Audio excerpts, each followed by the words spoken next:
It was Monday night. Around 6:15, the doorbell rang. I opened it. Ralph was standing there. Kind of weird. I'm never home this early. Maybe he forgot. Yo, he said. Come in. I grabbed a couple beers. We sat down. Game was already on. He looked around. She's not here, I said. Lois called around 5, said she was grabbing drinks with some work folks. She say when she's coming back? Just said she'd want another drink when she got home. I laughed a little. I was more than ready. We hadn't hooked up in over 3 weeks. Lately, she'd been cold, distant. Every time I tried to touch her, she pulled away. I'm tired. Got a headache. Back's killing me. Same excuses, over and over. Ralph got up after a while. 8, I gotta bounce. Later. I walked him to the door. Clock said 8 o'clock. Still early. I cracked another beer, flopped back on the couch. Must have passed out, I never do that. But the beer hit me just right.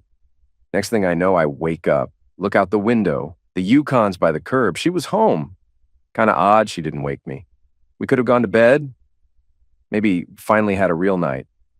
And yeah, we did. No complaints from her this time. But the next day, driving home, my mind went there again. Why is she always looking for a reason to say no? No dude wants to feel like he's not enough. But that's where I was. Couple weeks back, she hit me with, "Do you think I'm too loose?" Caught me off guard. Where the hell did that come from? I played it cool. Of course not, I said, then added, maybe I'm just a little small for you.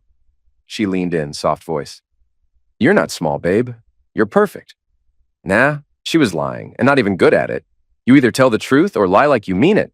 Don't fake pat my ego. Still, I loved her. When I asked her to marry me, none of that stuff mattered. She said yes. But deep down, even back then, a voice kept saying this might not work out. Anyway, back to that night. I rolled over and nudged her, hoping maybe she'd reach for me like she used to. She cracked one eye open and sighed. Oh, it's you. That crap hit me like a punch in the gut. I sat up, staring at her like I didn't even know who the hell I was looking at anymore. The F does that mean? I snapped. What? Were you hoping it was someone else climbing into bed? Jesus, Lois, you serious right now? She didn't even flinch. Just turned over like I was background noise. Go to sleep, Rick. You're always looking for a damn fight. That set me off. A fight? Nah, I just want to know who the hell you've been fantasizing about while you lie next to me every night, like I'm already dead to you. She groaned and pulled the blanket up over her head. You're exhausting. I grabbed my shorts off the floor, yanked them on without saying another word, and stormed out. Barefoot, beer in hand, I slammed the sliding door behind me and stepped onto the patio. The night was humid. Still, too damn quiet. Her voice, that tone, like she was disgusted it was me. Like she couldn't be bothered. It wasn't just tired. It was venom like, ugh, him again. Like I was some stray dog who wandered in. I sat out there under the stars, drink in hand, staring at nothing, and just the buzzing in my head. For the first time since we got married, I really started thinking. She ain't just out with the girls. Nah, something's off. Way off. The stories, the makeup, the new perfume she suddenly started wearing. It all started to reek of nonsense. Then it hit me. How the hell was I supposed to even prove it? I ain't got private investigator money. Hell, I was barely keeping up with rent and groceries. But then another thought slid in like a knife to the ribs. She didn't even care. I'd been yelling like a maniac, breaking crap downstairs. And she didn't come down. Not to lie, not to cry, not even to fake it. Like she heard me figure it all out and thought, oh well, screw it. I didn't want to go back up to that bed where she lay like a damn corpse. So I stayed down there, wide awake, dug through the tapes under the TV.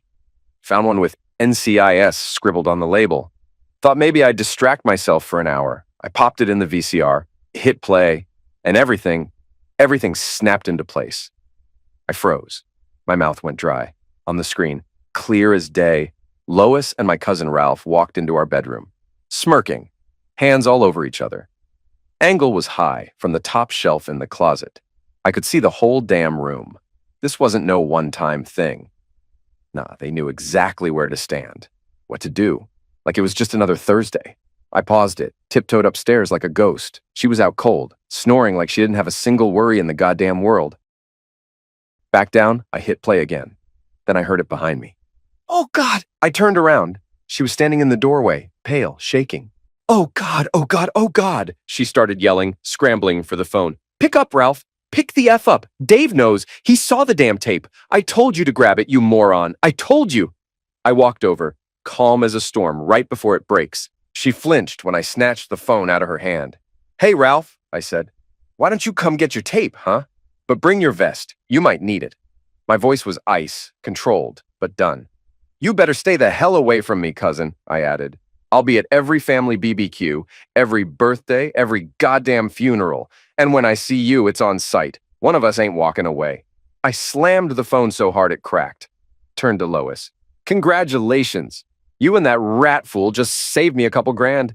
Didn't even need to hire anyone. You gift-wrapped your own downfall. I pulled the tape out the VCR, held it up, kissed it like it was my golden ticket, and set it on top of the TV like a trophy. She stared at it like it was going to explode. What are you going to do? She whispered. What do you think, genius? I'm divorcing your cheating A. But I don't want a divorce, she mumbled. I laughed. Hard. Mean. Why? 'Cause you'll lose the house. The money. My name. You don't give a damn about me. You just don't want to deal with the fallout. I took a step toward her. Start packing. Get your crap and leave before I decide to give you what you really earned tonight. She didn't say another word, just ran out like her feet were on fire. As soon as I heard the door slam, I pulled a blank tape, set it where the other one was, and tucked the real one into the back of the cabinet behind the cereal boxes, made a pot of coffee, sat at the kitchen table, started a to-do list for the morning. We weren't in a no-fault state, but most judges still split stuff 50-50ths, unless there was cheating or a crime. I had proof of both. The house was mine, got it from my folks. I'd thought once about putting Lois on the deed. Glad I never did. While I was writing, I heard her come down the stairs. A minute later, front door opened, then slammed shut. 2 a.m. No clue where she was headed. Didn't care, just kept thinking. How does love flip to hate that fast? I glanced at the list again. With the internet, I could handle some of it right away. Got up, walked through the living room. Noticed the blank tape I'd left on the TV was gone. I smirked. Bet she thought she grabbed the right one. Hope she didn't check it. If I was lucky, I could use the real one later to blow it all up. In my room, I logged into online banking, pulled everything from our joint account, left $10, moved it to a savings account I'd had since before we got married. She had one too. We never merged them. Then hit the credit cards, paid off the joint ones, shut them down. Amex and Visa were mine only, so I left those. Next day, I called to confirm. Everything locked down. Felt good. I slept better than I had in weeks. Alarm hit at 7. I was out the door by 7:45, ate quick at Tricacci's, then hit the bank as it opened. Called work on the way out. She called earlier, the front desk said. Your wife said to call her. Yeah, right. I hung up. At the bank, I got a safe deposit box in my name. Moved everything from the shared one, then headed to work. Myra handed me a stack of notes. She's still blowing up your phone, she said. Lois and I are splitting, I told her. No more messages from her. Myra nodded. Alan wants to see you. Walked straight to his office. His assistant waved me in. You picked a hell of a day to be late, Alan said. You're flying to Atlanta. Morgan's people won't sign. And you're going to fix it. I shook my head. Bad timing. I need to file for a restraining order. Change the locks, too. She might try to take the house while I'm gone. Give me your keys, he said. I'll take care of it. Call Bert Ellsworth. He handled my divorce. Good guy. I'll let him know you're coming. Shirley booked your flight. Delta counter. Couldn't say no. The job paid too well. Atlanta it was. Rushed home, packed, set the machine, bounced. Called Ellsworth from the car. Soon as I said my name, I got through. Told him what was up, what I needed. He gave me tips. I gave him my card number. At the airport, after the usual TSA mess, I sat at the gate and thought about the lie I told him. I said I heard Ralph say, if he flips out over this, I'll kick his A straight. Then I said Lois replied, great, can I watch? Might give him a little love tap myself. Total lie. Never happened. Wouldn't come up in court anyway, but if it kept her out the house till I got back, I'd lie all day. After what she did, I earned that. Ellsworth said getting the order would be easy. Just had to show up in 10 days to make it stick.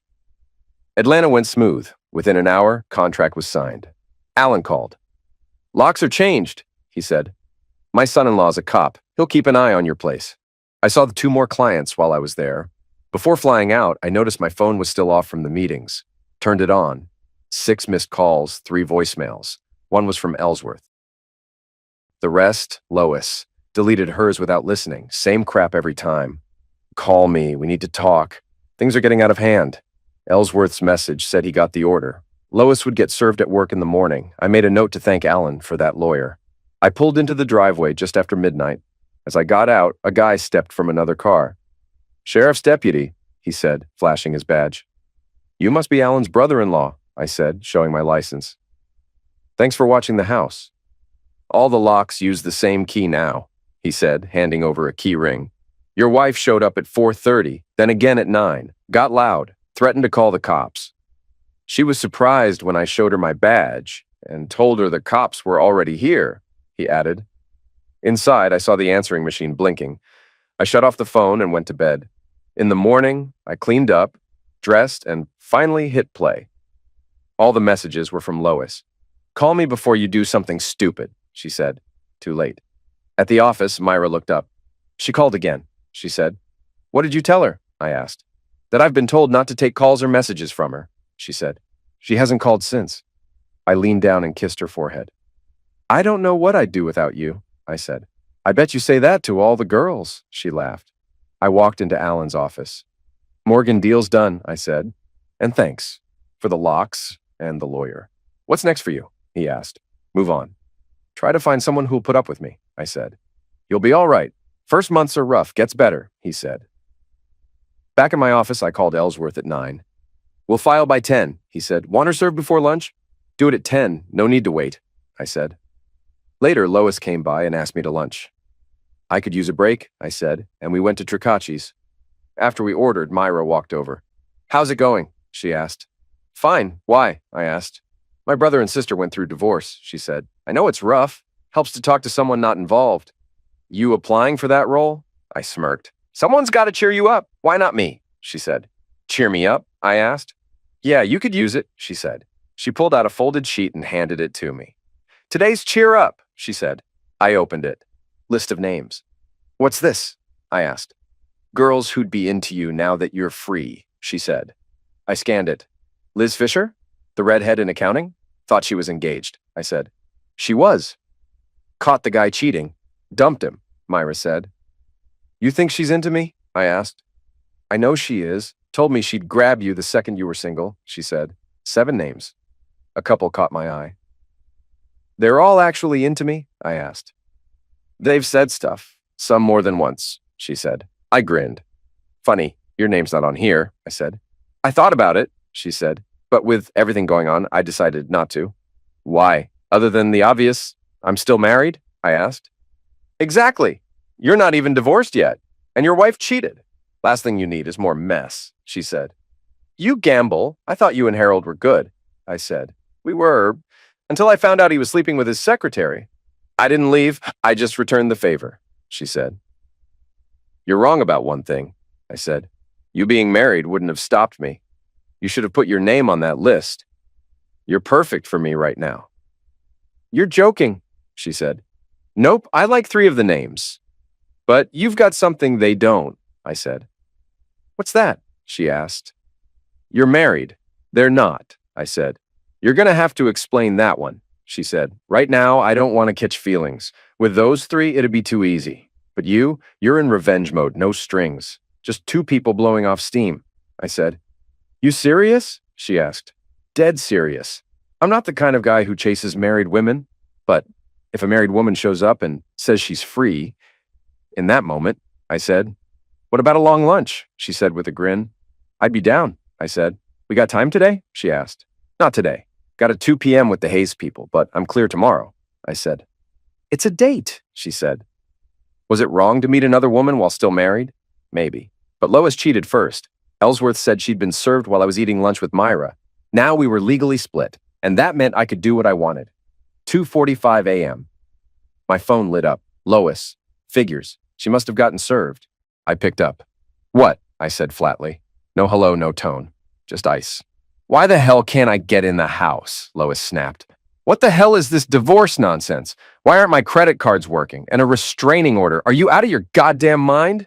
"No," I said calmly. "Just out of patience. The cards got cut because I don't fund side pieces. And the house? You don't live there anymore. I don't want you in it, and you're not coming back. You need to stop this nonsense, Dave, Lois fired back. You can't seriously be throwing away everything just because I had a little Zex on the side. It didn't mean anything. No feelings. It was just recreational. I only love you. Nah, I said, letting the disgust sit in my voice.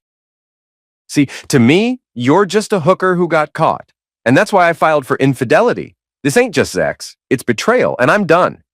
We need to talk, Lois said quickly. Face to face, like adults. All right, I said, surprising even myself. Where and when? Tonight, Lois replied. 10 o'clock. Not gonna happen, I said. You're not stepping foot in my house again. You can't keep me out, Lois said, all defiant.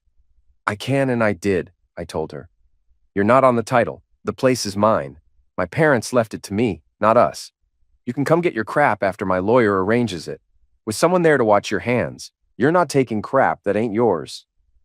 Why don't we forget the legal crap and just fix this? Lois said, shifting gears to sweet talk mode. I'll talk, I said. Just not in my house. That door's closed. You're being unreasonable, Dave, Lois muttered, voice getting tight. No, I'm being smart, I said sharply. You should try it sometime. Fine, Lois snapped. Tomorrow night, Angelina's. 6 o'clock, booth in the back. I hung up. No goodbye, sat there staring at the phone like it was a joke. She really thought I'd swallow that just Zex line like it was a damn aspirin. She'd played me for years, and now she was playing desperate. She still thought I was that same naive guy. She didn't realize I'd buried him the second I saw that tape. After work that night, I hit up the landing strip for a drink. It was Wednesday, open mic night. Figured some bad jokes might take the edge off.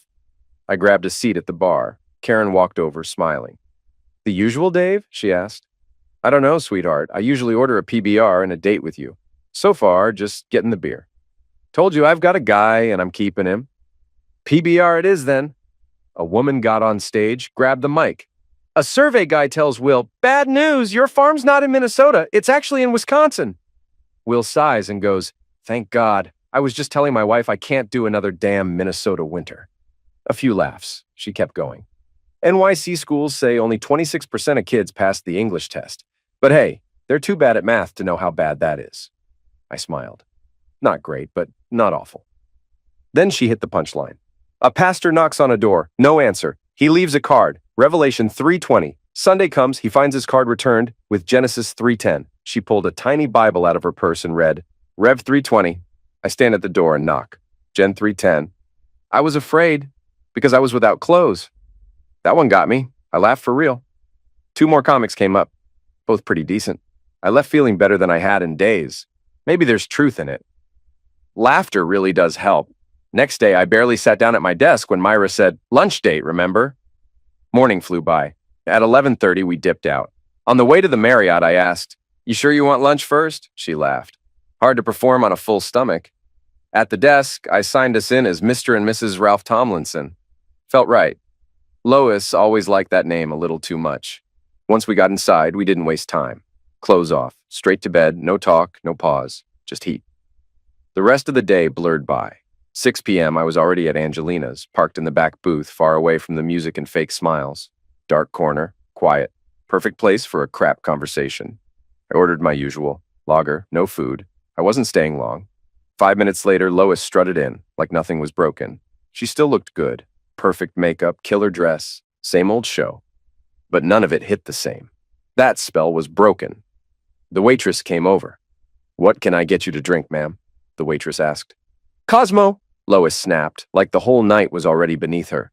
Separate checks, I told the waitress before she could even write anything down. Lois glared at me across the table. Really? She said. Separate checks? I took a slow sip from my beer and said, you called this little meeting. Let's hear it. I got better things to do. Lois crossed her arms. You could have at least pretended to be polite, Dave, given the situation. Polite? I said, raising an eyebrow. You're lucky I didn't bring a lawyer and a bat. Say what you gotta say or I'm gone. She sighed, heavy and fake. You're blowing this out of proportion. We don't need a divorce. I love you. Always have. What happened with Ralph, it didn't mean anything. You screwed my cousin, Lois, I said, flat and sharp. More than once. That ain't a mistake. That's a routine. It was just Zex, Lois said, brushing it off like she was talking about ordering the wrong coffee. That's all it was. No emotion. I don't even like him. He's not a threat to us. If he meant nothing, why were you always with him instead of me? I asked. I wasn't neglecting you, Lois said defensively. Nonsense, I fired back. 6 months of you turning cold. Then the last 3 weeks, every night it was, I'm tired, or not tonight, while you were sneaking off with him. Lois shook her head. It hasn't been that long. It has, I said, and the last time I touched you, you pulled away like I was a stranger, then said, what was it? Oh, it's you. That liquidated everything. That told me exactly where I stand. She looked down at the table and muttered, that wasn't what I meant. You said it, I snapped. You looked disappointed it was me in our bed. That wasn't an accident. And then the tape? That was the nail in the coffin. Lois looked up sharply. You really believe the crap I said to Ralph? I was just stroking his ego. He's insecure. He wants to think he's better than you, but you've always satisfied me, Dave. I laughed, loud enough that people turned.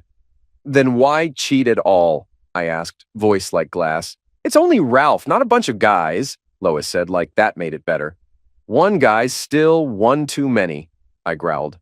She leaned forward and said, up until the tape, we had a good marriage, didn't we? Good? I said. Sure, not great. And knowing you were screwing him before we even got married didn't help. Yeah, I was seeing him then, Lois admitted. But I married you, Dave. I chose you. I love you. Then why keep screwing him? I asked, cold and relentless. She hesitated, then went for the low blow. Because he gives me something you don't. Size, Dave. But maybe you should see it like Ralph was helping you out. I blinked. Cold rage, no words. You're insane, I said, standing up. If that's your defense, this conversation's over. As I slid out of the booth, she blurted, You won't win the infidelity claim, Dave. You don't have proof. I turned, calm again. You're forgetting the little gift you and Ralph left behind, the tape. You sure you still have it? Lois asked, smug. Yeah, I said with a smirk. I'm sure. Then I walked out. She must have thought the blank tape she stole was the real one. Rookie move. I reached my car, was just about to open the door when I heard heels slapping the pavement behind me. Dave, wait! Lois called out, rushing toward me. I turned, leaned on the roof of the car. I need to get into the house, Lois said, breathing hard. I need my clothes. I stared at her, dead in the eyes. Have your lawyer call mine to set it up, I said as I opened the door. Then I rolled down the window and added, Bye, Lois. Wait, Dave, just wait a damn minute, she shouted as I pulled away. I could have let her follow me back and grab her things. Would have been the decent thing to do. But right then, I didn't feel decent. I felt like burning it all. She'd need a lawyer, probably wouldn't find one till Monday. That gave me the whole weekend to pack her crap in garbage bags, and I wasn't folding anything. If I was lucky, she'd need to dry clean every piece before she could wear it again. Was I bitter? Nope. Everything had been sunshine and roses, right? I slept great. Friday at lunch, Myra asked, You got plans this weekend? She said. Not really, I said. Want to spend it with me? She asked. I'd love to, I said. But how are you going to hide it from your husband? He's going fishing, she said. Packed up this morning. He's heading out after work. I'm yours till Sunday noon, if you want me. Silly girl, I said, grinning. Okay, dinner and dancing tonight, then home and play. Saturday we sleep in, fool around, dinner again, then more play. Sunday morning, one last round, then brunch. Everything sounds good, except the dancing, Myra said, laughing. More play, less dance. That won't work, I said. You never wear out. I need time to recharge. All right, she said with a smirk. We'll go with your plan. As we got back to work, I told her, I'll pick you up at 7, pack a bag. You're not going home till Sunday. That night I got home and saw Lois hadn't wasted time. Upstairs, part of her closet was empty. A lot of her stuff was gone. I found a busted window in the family room, glass on the floor, blood on the shards. She must have cut herself sneaking in. I didn't bother calling the cops. No proof it was her. But the blood made me smile. I found a glass place in the yellow pages, called them, set up a visit for the next day, left the mess for morning. Went upstairs, showered, got dressed for my night with Myra. We had dinner, danced, drank, hit the bed by 11, and didn't sleep till 3. I was wiped. Set my watch for 9. The glass guy said he'd be there between 10 and noon. Didn't need the alarm, though. Myra woke me up at 7:20, in a way I wish happened every day. While we waited, I cleaned up the broken glass. The glazier showed at 10:10, done by 10:40. By 11, we were at Tricacci's for breakfast. After Jared took our order, I asked, What do you want to do after lunch? I said. Hang out, cuddle, love, Myra said. I can handle that, I said. That's exactly what we did. We were in great moods. Around 5, we called in pizza and just kept going like we had all day. After eating, no more play. We crashed on the couch, turned on the TV. But halfway through the show, we got distracted again. Sunday morning hit, and I knew I had to give her back. Over pancakes at the Village Inn, I asked, "How much time do I have?" I said. "What do you mean?" she asked. "How long till you leave me?" I said. "Why do you think I will?" Myra asked. "You told me you flirt with your husband," I said. "Made it sound like your flings don't last long." "Maybe, but it wasn't really my choice," she said. "Most guys I hooked up with got clingy, wanted me to leave Harold, but they couldn't keep up. I've got a nice house, nice life. I wasn't giving that up for a one-bedroom and wondering how to pay rent. And most weren't even better in bed than Harold," she added. "Plus, they were messy. I figured if they'd screw a married woman, they probably couldn't be trusted. I always wore my rings, too." "I don't get that," I said. "You wore your rings, new guys knew you were married, and still let it happen." "I wasn't looking to replace Harold," she said. "I just wanted payback. Sleeping with them didn't mean I cared. And if they got clingy while knowing I was married, how could I ever trust them if I did leave him?" "So I'm just another dirtbag?" I asked. "Don't be dumb," Myra said, smiling. "You're not like them. I've worked with you over 5 years. You never once came on to me. Think about it. You didn't chase me. I made the first move. That says a lot." "Love, that was my engraved invite," I said. "Told you before, I don't chase married women. You offered. I just had the brains not to say no." "If I ever leave," Myra said softly, "it won't be anytime soon." "We got time for one more before I take you back?" I asked. She smiled wide. That was a yes. Sunday night, I hit the bed feeling like the happiest man in the damn state. Maybe even the whole block. But Monday morning, on the way to work, the real world came knocking. I thought about Myra. I knew this thing couldn't go on like it did all weekend. I was suing Lois for cheating. If she got a smart lawyer, he'd dig. If she had nothing on me, I'd walk away clean, win the house. But if I got caught with Myra, Lois could fight back and win. Still, I couldn't let it go either. I'd gone too long with nothing while married to a liar, and I wasn't about to go back to nothing. When I got to work, I called Myra into my office and told her the problem. Then I asked, "You got any ideas?" I said. "A few," she said. "But I don't know." "If you got something, say it," I said. "Let's hear it." "Okay," she said. "First off, those visitor chairs out there suck. Get a real couch, something comfy, people can sit or lie down." "I can do that," I said. "And since you stay late most nights, I'll have to stay too, to help. Once the couch is in place, you leave first. I'll wait 10-15 minutes so nobody sees us leave together." "That could work," I said. "Also," she went on, "I could book a hotel during lunch, call you with the room number. You go in like you're there for a meeting, head up to the second floor where the conference rooms are. Then take the stairs down to the room. Looks less shady." "That's smart," I said. "But how many fake meetings can we hit before someone catches on?" "That's why you hang a do not disturb sign on one of the real conference rooms when you pass it. Just in case anyone's watching. Makes it look real. But bottom line, we never walk in or out together." "All right," I said. "Set up the conference for tomorrow. We'll try it." She nodded and went back to her desk. It was a long day. I didn't order the couch until 4. Didn't ask for approval, just bought it with my own card. At 5, I called her back in. "Tell your husband you're working late Thursday," I said. "Couch gets dropped off around noon."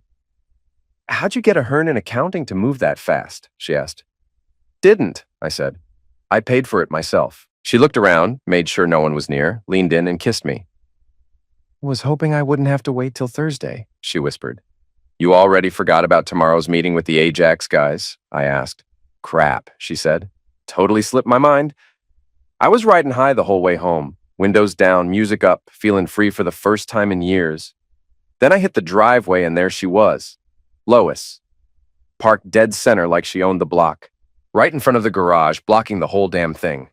I pulled off to the side so she could still leave, if she had half a brain. I stepped out. She stepped out right after me, all dramatic. "We need to talk, Dave," Lois said, walking up fast. "This is getting out of hand." I didn't say crap, just walked past her like she was air, popped her car door, grabbed her purse off the seat, and flipped it open. "What the hell are you doing?" she snapped. I turned the whole thing upside down and dumped it across her hood. Lip gloss, receipts, pills, keys, old tissues, mess everywhere. I picked through it, found the bills, peeled off a 20. You still owe me 14 bucks for that window you busted, I said, pocketing the cash. Consider it collected, and no, Lois, we don't need to talk. I already said what mattered. Everything else? I don't give a damn. She tried the sad tone. Fake as hell. Damn it, Dave. I love you. I don't want this. We can fix it. It doesn't have to be like this. You love me? I said, finally turning to her. Lois, you were screwing my cousin before I put a ring on your finger. You think that's love? That's treason. And yeah, it does end like this. Divorce, no comeback, no part two. She crossed her arms, jaw tight. I was hoping you'd listen to reason, Lois muttered. But I guess I always knew better. If you're really pushing this divorce, I'll fight it. And I'm not letting infidelity be the reason. I know how the court works. I'm not walking away with 30%. Screw that. Sorry you think betrayal should come with a bonus check, I said coolly. But infidelity still stands. That's what you did. And that's what I'm filing. You're going to have to prove that, Lois fired back. And you can't. Your word against mine, Dave. I'll lie till I'm in the grave. You try to screw me, I'll drag you down too. I raised a brow. You forget I've got visual proof, I said. That little Zex tape you and Ralph so kindly filmed? Full shot of the room, nice angles, real clear. She smirked, cocky. No, Dave, I didn't forget, Lois said. I grabbed that tape the night I left, and I smashed it, gone. Now it's just you running your mouth. I laughed, low and mean. You what? I said. You really destroyed it? Wow. Ralph's gonna flip his crap. He was hanging onto that tape like it was gold. You just lit his last bargaining chip on fire. I don't give a damn about Ralph, she hissed. Yeah, I used him, wanted what he had. But I don't need him, I need you. I shook my head, didn't even flinch. Nah, I said. You need a doormat. Someone stupid enough to take you back. That guy's dead. You burned him. I held up the 20, flicked it once between my fingers. And you still owed me for the window, I added. So, thanks for the tip.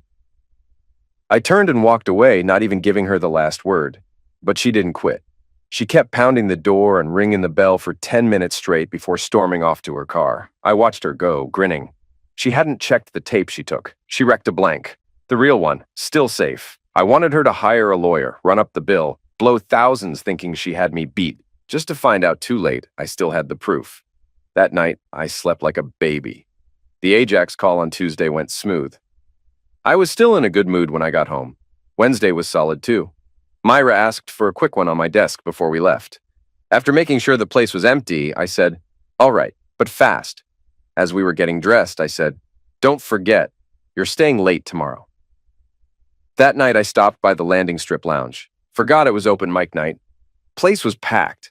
Took a while, but I found a seat at the bar.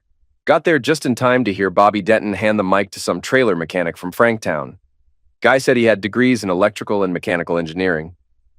One day I'm driving home, the guy said, and I hear this dumb ad on the radio, full of crap, so I think, hell, I'll build a lie detector robot. Got home, sketched it out, started building. He said it took 6 weeks. Then one day, while testing it in his living room, his 14-year-old came home 2 hours late. Why you late? He asked. Was playing cards, lost track of time, the kid said. The crowd cracked up. I finished my beer and dipped out. Next day, 2 wins. First, my lawyer called. Lois's lawyer reached out. He said, she's fighting the divorce. That made me smile. Second, the black leather couch got delivered. I picked leather for a reason. Knew I'd have to clean up off it eventually. Smart call. Myra and I broke it in that afternoon. Next few weeks flew. We met 3, sometimes 4 times a week, mostly on the couch, sometimes in the conference room. Let's be real. Couch beats desk, bed beats couch. Lois kept calling almost daily. She'd say, I still love you. You can't win. Why can't you just let the past go? I could have blocked her, changed numbers. But I didn't. I liked hearing her beg. She had no clue what was coming. Meanwhile, Ellsworth and her lawyer were going back and forth. I hoped she was getting billed by the hour. I had Ellsworth on a flat fee, so I didn't care how long it dragged. He had the tape in his office, but never mentioned it to her side. Her lawyer said she'd stop fighting if we changed the reason for divorce to irreconcilable differences and split things 50-50ths. I told Ellsworth, offer her 65-35ths. Let her think she's winning. He warned me. Before trial, I gotta tell them the tape exists. Judge won't like surprises. Use your judgment, I said. That's what I pay you for. Lately, I'd been spotting a guy too often. Never staring, but always nearby. Grocery store, my gym, gas station, paranoia? Maybe. Maybe not. A week later, Ellsworth called again. They want to meet, he said. Lois and her lawyer. Set it up, I said. Let me know the time. He called back. Friday, 10 a.m. I showed up at 9:30 sharp and ran through everything with Ellsworth one last time. We brought the tape, but I had one more card to play. A mind screw, just for her. We sat down in the conference room. Cold walls, legal stink in the air. Lois walked in like she still had the upper hand, her lawyer in tow, eyes scanning everyone like she owned the room.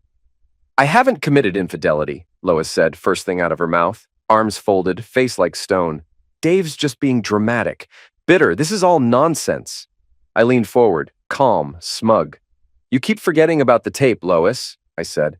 The one you and my slimy A cousin filmed. Pretty solid proof for a guy who's just being bitter, huh? There is no tape, Lois shot back. You have nothing and you know it. I smiled, let the silence sit, then leaned back in my chair. Here's the deal, I said.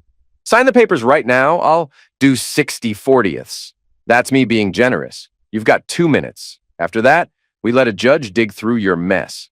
No way, Lois snapped. You're bluffing. You don't have proof. I've got the tape, Lois, I said flatly. The one you thought was gone. You and Ralph playing house in my bedroom. She leaned forward, pissed now, heat rising in her face. God damn it, Dave, she shouted. I told you, I destroyed that freaking tape. The room froze. I stared at her like a shark that smelled blood. Oh, so you do admit you slept with him, I said, voice like ice. And then you destroyed the evidence? That what I'm hearing? Her face went white, eyes wide. Too late. No, that's not what I meant, she stammered. Sure it is, I cut in. But hey, thanks for clearing it up for everyone. Her lawyer tried to jump in, waving it off. If there's actual evidence, the lawyer said, trying to salvage it, now's the time to bring it out. I nodded to Ellsworth, who stood up without a word, walked to the old AVCR at the end of the table, and slid the tape in. Last chance, Lois, I said, standing slow. I'll still do 60/40ths, but the second he hits play, that ship sails, and we go to court. You will lose. Screw you, Dave, Lois hissed. You're bluffing. You don't have crap. Ellsworth didn't say a word. He just pressed play. I watched her face crumble in real time. See you in court, Lois, I said, straightening my jacket and walking out. I hadn't even made it out the door when my phone rang. It was Ellsworth. They want a deal? I asked. Yeah, he said. Tell them no, I said. I gave her an easy out. She passed, full steam ahead.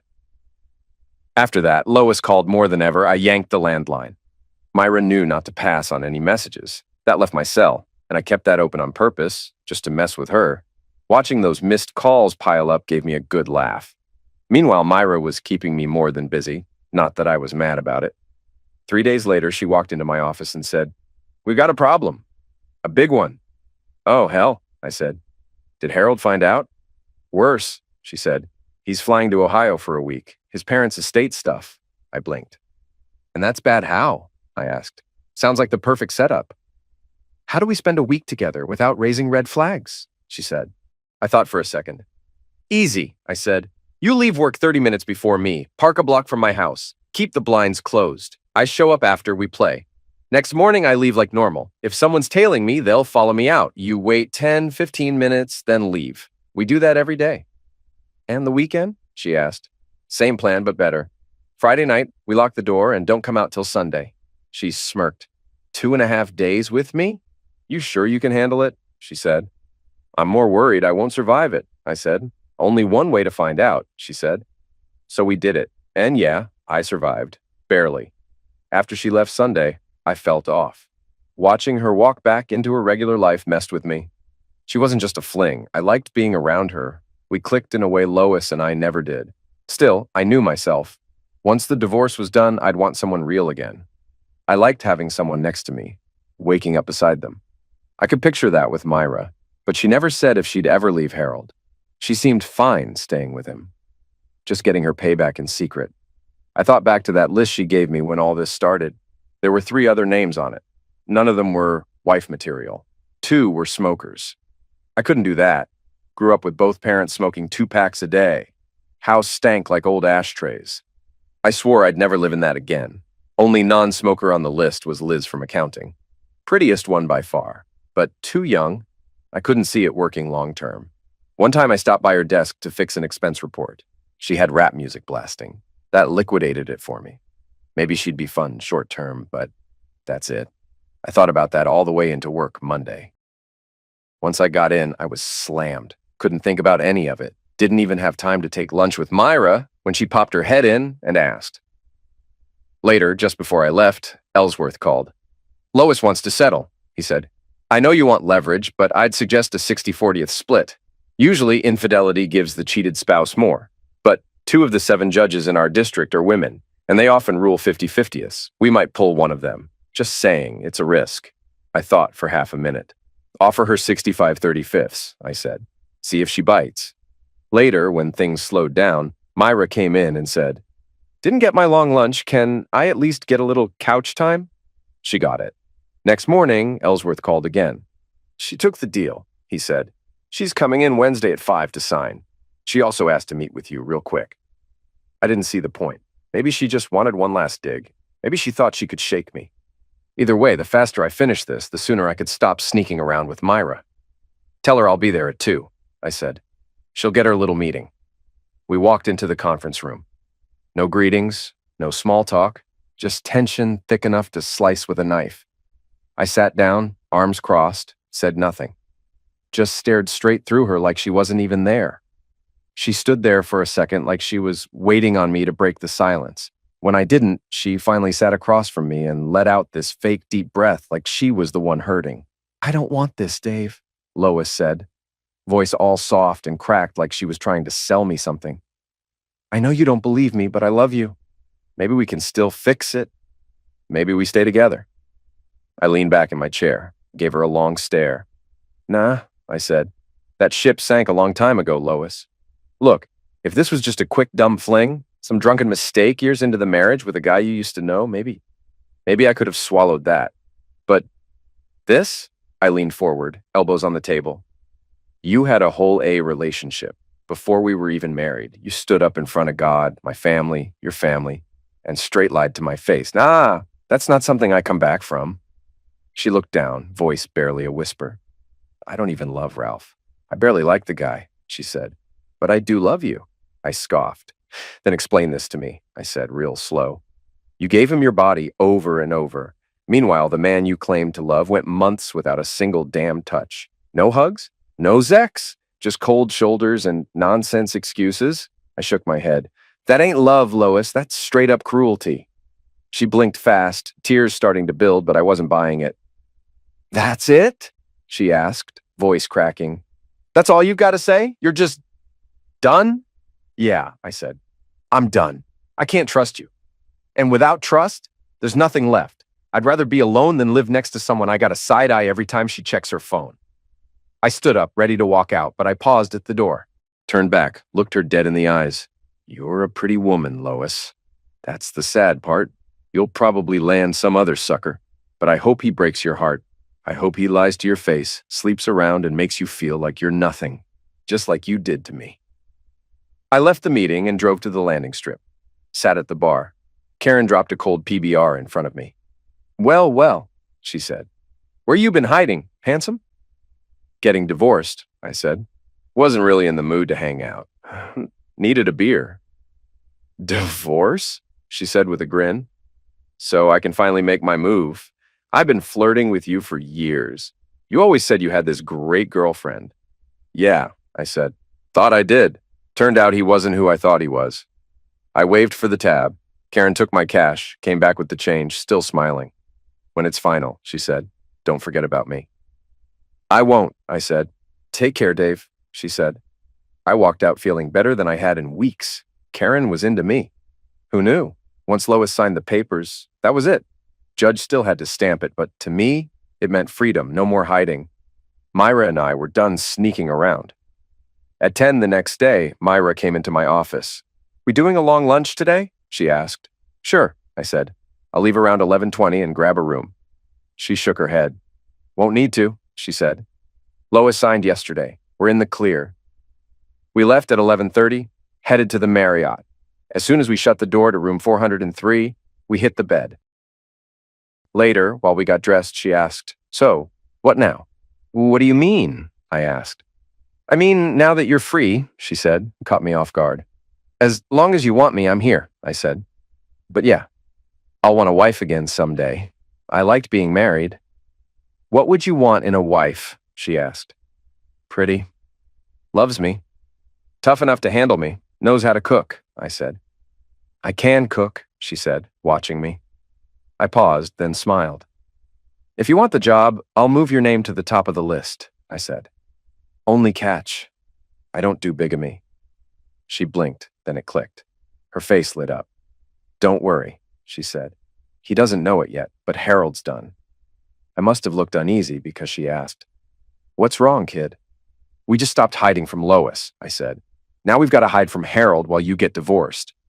"I don't think we will," she said. "I'll give him two options, infidelity or irreconcilable differences. I've got proof.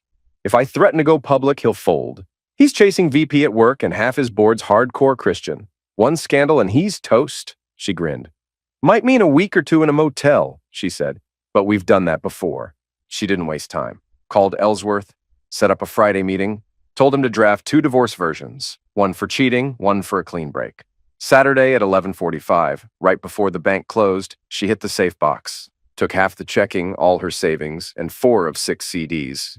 While Harold was off on one of his gold-chasing trips, she packed, loaded up the car, and checked into a motel by 3. That night, she cooked dinner, poured wine, and sat across from him at the table. "I know about the other women," she said, calm as ever. "I've got PI reports on 3 of them. I'm done. I'm divorcing you." She told him about the money, the move, and said she'd sign over her half of the house. Said that covered what she took from the bank. Then she slid the papers over. "You've got till 10 a.m. Monday to decide how you want to do this," she said, standing up. "Oh, and I left you the dishes." No shock when he called later and said he'd take the clean option. On Wednesday, they met at Ellsworth's office, and Harold signed. Myra stayed in the motel that weekend, let it cool off. By Sunday afternoon, she moved in with me. We agreed to stay under the radar until both divorces were final, then get married. But new problem. She loved her job, and our company didn't allow family working together. Closest transfer was 90 miles out. Neither of us wanted that. So we lied. Didn't tell a soul we got married. She kept her name, stayed on her work health plan. We'd keep it quiet till someone caught on. If that ever happened, she'd quit and get another job. Truth is, she didn't even need to work. My salary covered us just fine. She checked out of the motel Sunday at noon. Moved in by 3. Next 2 months flew by. We kept it quiet. I started to relax. Big mistake. Lois still called once or twice a week. I'd answer sometimes just to shut her down. I should have seen it coming. She wasn't done. Not even close. It was a Wednesday night. Myra and I hit the landing strip for a few drinks. Nothing new. We liked the place. Always had. But that night, we were there for Shelley from accounting. She was doing open mic. First time. We came to show support. She was sweet, but Myra leaned over and said, "She better not quit her day job." "Facts," I said. "Let's hope she's funnier with numbers." Shelley stepped up and smiled at the mic. "A guy's reading the paper," she said, when his wife smacks him with a frying pan. "What was that for?" he asks. "I found a piece of paper in your pocket with Jenny's name on it," she says. "Relax," he tells her. "Jenny's the horse I bet on at the races." She nods, says sorry, goes back to cleaning. 3 days later, bam, she hits him again. Bigger pan, knocks him cold. He wakes up, goes, "Now, what was that for?" She says, "Your horse called." The room gave her polite laughs. Myra just raised an eyebrow. Shelley kept going. "There was this old couple who hated each other," she said. "They fought nonstop. The old guy used to yell, 'When I die, I'll dig out of my grave and haunt you.' Neighbors were scared. Thought he was into dark stuff. When he died at 85, everyone relaxed. His wife threw a closed casket funeral and went straight to the bar. Someone asked, 'Aren't you scared he'll dig his way out?' She laughed and said, 'I buried him upside down. He'll never stop to ask for directions.' Some chuckles from the crowd. I sipped my drink. 'Well, she tried,' I said. 'Bless her heart,' Myra said, smirking. 'But she really needs to stick with spreadsheets.' Just as Bobby Denton stepped up on stage to introduce the next act, I felt something wet and sticky splash across my back. Keep your damn hands off my man, you hooker, a voice shrieked. I turned and caught the tail end of it, Lois, red-faced and raging, dumping her drink all over Myra's head like we were in a damn soap opera. Before I could even blink, Myra launched hers straight into Lois's face. Ice cubes, vodka, the whole thing. Smack. Lois slipped, heels flying out from under her, and hit the damn floor hard. I grabbed Myra by the arm and dragged her outside before this turned into a police report. At the car, I popped the trunk and pulled out some old rags. We were wiping ourselves down, trying to calm the hell down, when the door slammed open behind us. Lois stumbled out, blood dripping from her nose, makeup smeared like a horror movie. She was dazed, probably from the beer bottle someone nailed her with on the way out. And right next to her, Ralph, my piece of crap cousin. In his greasy leather jacket, looking like he crawled out of a dumpster behind a strip club, I dropped the rag. "You rotten son of a witch!" I roared. I didn't wait. I charged him. He panicked, shoved Lois right out of the way. She hit the pavement face first and took off like a rat in daylight. I chased him for 3 blocks, full sprint, but the fool had a head start and fear in his veins. I finally gave up, breathing fire, and made my way back to the lot. And when I got there, Myra had Lois pinned against a car, finger in her face, screaming at full volume.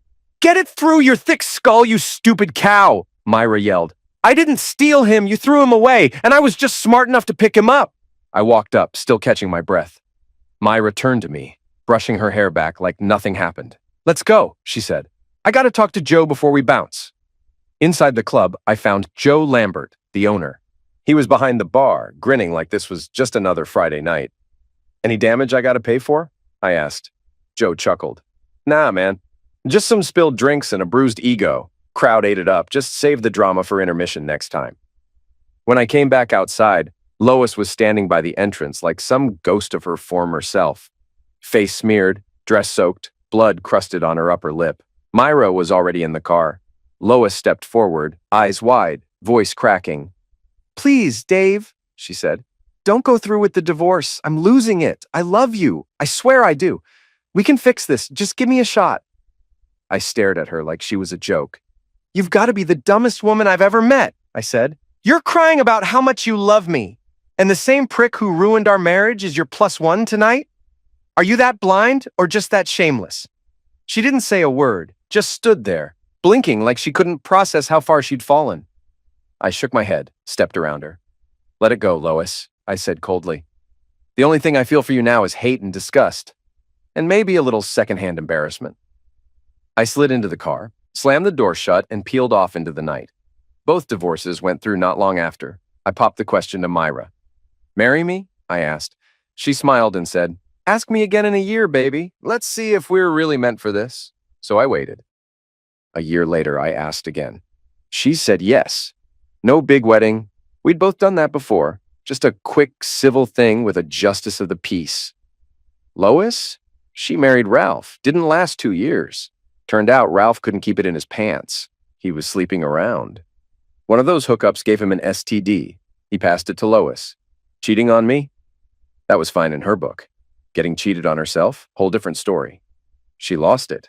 6 years into my marriage with Myra, Ralph showed up at a family wedding I was also invited to.